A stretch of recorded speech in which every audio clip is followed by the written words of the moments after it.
नमस्कार दोस्तों, आज की कहानी सऊदी अरब से रिलेटेड है।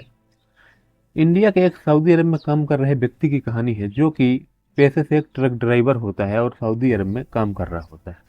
वो सऊदी अरब से एक दिन अपने घर इंडिया में फ़ोन करता है, पंजाब में, अपनी वाइफ के पास। अपनी वाइफ को फ़ोन करता है और बात कर रहा होता है। वो बहुत खुश नज़र आ रहा था और पत्नी से बातचीत उसकी हो रही थी। उसकी पत्नी उससे बोलती है कि क्या बात है, आज आप बहुत खुश नज़र आ रहे हैं। तभी वो बोलता है कि खैर ये सब बातें छोड़ो और तुम ये बताओ कि मेरी बेटी कैसी। अपनी बेटी के बारे में पूछता है। उसकी वाइफ बताती है कि बेटी अच्छी है और पढ़ाई लिखाई कर रही है। उसके बाद वो पूछता है कि मेरे माँ बाप कैसे हैं। उसकी वाइफ बताती है कि माँ बाप भी बहुत अच्छे हैं और वो भी अच्छे से रह रहे हैं, बस आपके आने का इंतजार है सबको। उसके बाद दोस्तों पत्नी बोलती है कि आप बताइए, आप बहुत आज चहक रहे हैं।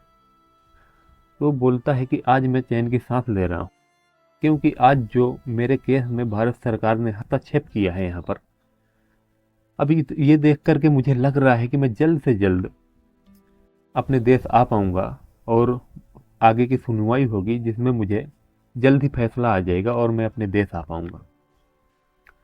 दोस्तों इतना सुनने के बाद उसकी पत्नी बहुत ज़्यादा खुश हो जाती है और वो सोचने लगती है कि उसने जितने भी मिन्नतें मांगी थी, जहाँ जहाँ दुआएं मांगी थी, आज उसकी लगता है दुआएं कबूल कर ली गई हैं, भगवान ने उसकी सुन ली है और उसका पति जल्द ही उसके घर उसके पास आने वाला है। तो पत्नी उसकी फ़ोन रख देती है। वो बहुत खुश थी, उसकी आज अच्छे से बात हो गई थी। वो अब आज अपने पति को खुश देख करके वो भी बहुत खुश थी, अपने घर में बताती है सबसे। घर वाले भी बहुत खुशहाल होते हैं और खुशी का माहौल। दोस्तों जो ये व्यक्ति अपनी पत्नी से बात कर रहा है, उसका नाम सतविंदर सिंह होता है और वो पंजाब के लुधियाना का रहने वाला होता है। वहीं उसकी पत्नी जिससे वो बात कर रहा था, उसका नाम सीमा होता है। सतविंदर ने जब अपनी पत्नी को फ़ोन किया था, तो आज जो है 21 फरवरी 2019 का दिन होता है। अब इसके बाद उसकी पत्नी के पास सतविंदर का कोई फ़ोन नहीं आता है। धीरे धीरे टाइम गुजरता रहता है। वक्त बीतते बीतते आज 16 अप्रैल आ चुका है। दोस्तों 16 अप्रैल की सुबह भारत के विदेश मंत्रालय से एक लेटर पहुंचता है सीमा के यहाँ, जो सतविंदर की पत्नी होती हैं। उनके घर एक लेटर पहुंचता है और जब उसको लेटर को देखती है सीमा, तो सारा लेटर इंग्लिश में लिखा होता है, जो कि उसकी पत्नी के समझ में नहीं आ रहा था। वो ज़्यादा पढ़ी लिखी नहीं थी। वो वहीं आसपास कुछ लोगों को बुलाती है, तो वो लोग आते हैं और उस लेटर को पढ़ना चालू करते हैं। दोस्तों वो जब लेटर को पढ़ के बताते हैं, तो उनके पैरों तले से ज़मीन खिसक चुकी होती है। वो सीमा को बताते हैं कि दरअसल ये लेटर सऊदी अरब सरकार द्वारा भेजा गया है और इस लेटर में ये साफ साफ लिखा हुआ है कि सतविंदर को वहाँ पर सजाए मौत हो गई थी और जिसके चलते उनको वहाँ चौराहे पे सजा भी दे दी गई है। उनका सर तन से जुदा कर दिया गया है और ये 28 फरवरी को हुआ है और आज ये लेटर यहाँ पहुँच रहा है। दोस्तों इतना सुनने के बाद जैसे कि उसकी फैमिली में गाज सी गिर गई थी। सबको सन्नाटा दबा जाता है। सब बहुत ज़्यादा दुखी थे, बहुत ज़्यादा हताश थे। दुख का माहौल था और उसकी पत्नी यही बात बोल रही थी कि मेरे पति ने फ़ोन में बताया था कि सब कुछ ठीक होने वाला है, लेकिन ये क्या हो गया। अगर सऊदी सरकार कुछ ऐसा करने वाली थी तो उनको खबर देना चाहिए। आज हादसे के 54 दिन बाद ये लेटर आ रहा है, जो कि उनको कोई पता ही नहीं है कि वहाँ पर क्या हुआ। ये सब 1.5 महीने पहले वहाँ पर हो गया और आज उनको खबर पहुँच रही है। पूरे घर में शोक का माहौल था, बहुत ज़्यादा दुखी थे। तो दोस्तों कहानी में आगे जानते हैं कि ये सब किस लिए हो रहा है। आखिरकार उनको सऊदी में सजाए मौत की सज़ा क्यों हुई, उन्होंने क्या किया, और पूरी कहानी को विस्तार से हर कड़ी को खोलते हैं। उससे पहले दोस्तों चैनल पर नए हैं तो चैनल को सब्सक्राइब जरूर से कर लें, बेल आइकन प्रेस कर लें, ताकि हमारे हर एक वीडियो का नोटिफिकेशन सबसे पहले आप तक आ सके। और कमेंट में अपनी राय भी जरूर से लिखें। दोस्तों साल 2007 की बात है। हरजीत सिंह नाम का एक व्यक्ति होता है, जिसकी फैमिली में वो कुल 7 लोग होते हैं। 7 भाई बहन होते हैं, जिनमें से हरजीत भाई बहन में से सबसे छोटा था और एक बड़ा भाई भी था जो सबसे बड़ा था। बीच में 5 बहनें थीं और घर में बहुत ज़्यादा तंगी थी। इस वजह से हरजीत सिंह अक्सर बोलता रहता था कि मुझे कुछ करना है जिससे मैं अपना घर अच्छे से चला पाऊँ और बहनों की शादी कर पाऊँ। बहुत ज़्यादा सर पे भार था। और दोस्तों एक दिन हरजीत को कुछ लोग मिल जाते हैं जो उसको सलाह देते हैं कि तुम ऐसा करो कि सऊदी अरब चले जाओ और हम लोग तुमको सऊदी अरब भिजवा देंगे, हमारी जानकारी है, हमारी पहुंच है। दोस्तों ये बात आकर के हरजीत अपने घर में भी बताता है। वो बताता है कि ऐसी ऐसी बात है, कोई एजेंट हैं जो मुझे सऊदी अरब भिजवा सकते हैं, वहाँ पैसा बहुत अच्छा मिलता है और जितनी भी आर्थिक तंगी हमारे घर में है, बहनों की जो शादी है, सब कुछ हो जाएगा और सब कुछ अच्छा चलने लगेगा, हम भी अच्छे से जीवन व्यतीत करने लगेंगे। घर वालों को भी ये बात अच्छी लगती है। लेकिन दोस्तों समस्या ये थी कि हरजीत को 2 लाख रुपए लगने थे सऊदी अरब जाने के लिए। वो अपने घर वालों से ये बात भी बताता है। घर वाले, अब ये 2 लाख रुपए काफ़ी बड़ी रकम थी उनके लिए, कहाँ से इकट्ठा करते। लेकिन उसके घर वाले अपने रिश्तेदारों से या पड़ोसियों से, कई लोगों से ऐसे करके थोड़े थोड़े 2 लाख रुपए इकट्ठा करके और हरजीत को दे देते हैं। हरजीत उस पैसे से सऊदी अरब भी चला जाता है। सऊदी अरब जाने के बाद वो वहाँ ड्राइवर का काम करने लगता है। सब कुछ अच्छा चल रहा था, कोई दिक्कत नहीं थी।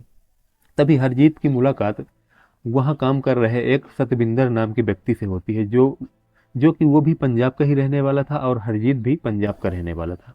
हरजीत जो होता है वो पंजाब के होशियारपुर का रहने वाला होता है। वहीं सतविंदर सिंह जो होते हैं वो भी पंजाब के ही रहने वाले होते हैं। वो पंजाब के लुधियाना के समराला के एक गांव कुब्बा के रहने वाले होते हैं।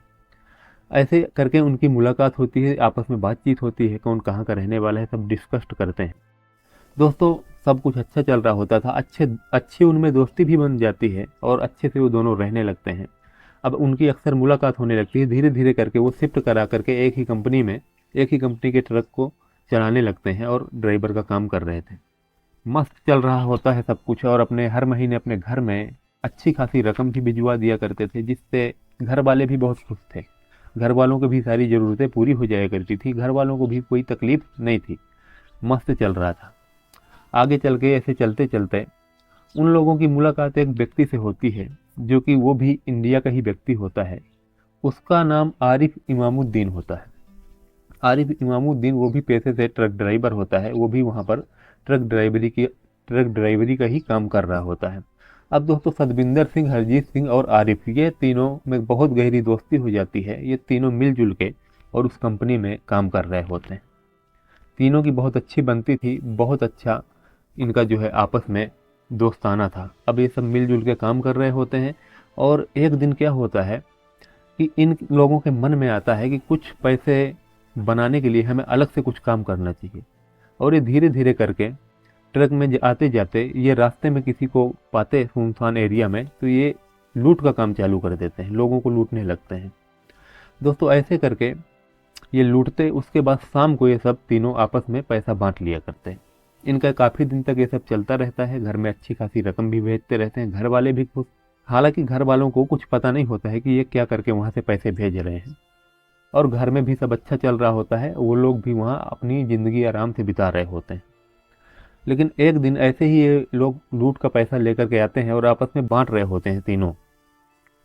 और पैसे बंटवारे के दौरान इनका आपस में झगड़ा होने लगता है तीनों का। ये तीनों आपस में काफ़ी ज़्यादा झगड़ने लगते हैं। झगड़ते झगड़ते क्या होता है कि झगड़ा इस हद तक गुजर जाता है, इस हद तक बढ़ जाता है कि ये तीनों आपस में मारपीट करने लगते हैं। लेकिन दोस्तों इसमें आरिफ जो होता है उसको ये दोनों मिल करके मार देते हैं, कत्ल कर देते हैं। अब आरिफ को कत्ल करने के बाद सतविंदर सिंह और हरजीत सिंह आरिफ का कत्ल करके और उसको वहीं सुनसान रेगिस्तान में फेंक करके और वापस आ जाते हैं। लेकिन इस झगड़े की बात काफ़ी दूर दूर तक पहुंच जाती है, जिसके झगड़े के चलते कंपनी क्लेम करती है और इन दोनों को पुलिस के हवाले कर देती है। लेकिन पुलिस को अभी तक ये जानकारी नहीं थी। पुलिस को लग रहा था कि सिर्फ एक मामूली झगड़ा है, लेकिन इसमें एक मर्डर भी छुपा हुआ था जो कि एक इन दोनों ने कत्ल कर दिया था। अब दोस्तों धीरे धीरे करके पुलिस को कोई बता देता है इस कत्ल के बारे में और उसके बाद पुलिस इन दोनों को अदालत में पेश कर देती है। ये दोनों अदालत में अपना जुर्म भी कबूल कर लेते हैं और उसके बाद अदालत जो है इस नतीजे पर पहुंचती है कि इन दोनों को सजाए मौत का हुक्म दे देती है और दोनों को जेल भेज दिया जाता है, जब तक कि इनकी वो डेट आ नहीं जाती जिस दिन इनको सजाए मौत दी जानी थी। तब तक के लिए जेल भेज दिया जाता है। एक लेटर भी भेज दिया जाता है भारत के दूतावास के लिए। वो भारत के दूतावास को लेटर पहुंचता है और इस तरह से उसमें लेटर में देरी हो जाती है क्योंकि उस टाइम भारत में लोकसभा के चुनाव चल रहे होते थे। 2019 की बात है। अब दोस्तों 28 फरवरी 2019 के दिन की बात है। सतविंदर सिंह और हरजीत सिंह को चौराहे पर ले जा करके और उन दोनों को सजाए मौत दे दी जाती है। दोनों का सर तन से जुदा कर दिया जाता है। उसके बाद दोस्तों वो लेटर को प्रोसेस में काफ़ी टाइम लग जाता है, जिसके बाद तकरीबन 55 दिन के बाद वो लेटर उस सतविंदर सिंह की जो पत्नी सीमा होती है उनके घर पहुंचता है वो लेटर, और उनको इस बात की तब जानकारी होती है। और इसके बाद वो काफ़ी कोर्ट में केस करती हैं। उससे पहले भी सीमा को ये बात नहीं पता थी कि उनके पति को वहाँ सजा मौत की दे दी गई है, कि क्या हुआ है।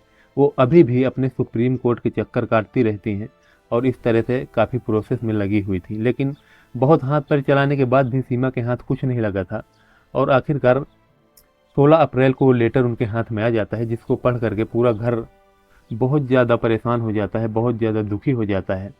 पूरे घर में जो है मातम छा जाता है। और वहीं दोस्तों हरजीत सिंह के भी घर में वही मातम का हाल छाया रहता है। उसके भी घर में सब लोग दुखी थे, क्योंकि हरजीत सिंह ही था जो पूरी फैमिली को चला रहा था। सब बहनों की शादी भी करवा दिया था उसने, और आगे का सहारा भी वही था। उसी के पैसे से पूरा घर चल रहा था। एकमात्र वही उस घर में जरिया था पैसे कमाने का, जिसके द्वारा पैसे आते थे। पूरा घर हैरान हो जाता है। बात यहाँ पैसों की नहीं है, उनका एक बेटा चला गया था जिसे वो बहुत प्यार करते थे, बहुत मानते थे। इस दुख से वो उबर नहीं पा रहे थे। तो दोस्तों इस तरह से इस खबर को ज़्यादातर मीडिया में उस टाइम नहीं दिखाया गया है। बहुत कम लोग इस खबर के बारे में जानते होंगे, क्योंकि उस टाइम हमारे देश में चल रहा था चुनाव। इस वजह से मीडिया को इस खबर को दिखाने के लिए कोई फुर्सत ही नहीं थी। इसलिए दोस्तों हम अपने यूट्यूब चैनल के माध्यम से ये खबर आप तक पहुंचाने का कार्य कर रहे हैं। तो दोस्तों इस कहानी में आप अपनी राय कमेंट करके ज़रूर से दें कि उनके साथ जो भी हुआ इसमें कैसे प्रोसेस होना चाहिए था, कहाँ क्या लापरवाही हुई है, ये सब आप कमेंट करके ज़रूर बताएं। और वीडियो को लाइक जरूर से कर लें, चैनल को सब्सक्राइब जरूर से कर लें, बहुत काम आएगा। ऐसी ही स्टोरी हम आप तक पहुंचाते रहेंगे, जो और सबसे पहले आप हमारे कहानी के व्यूअर हों। तो चलिए मिलते हैं ऐसे ही नेक्स्ट स्टोरी में, तब तक के लिए जय हिंद जय भारत।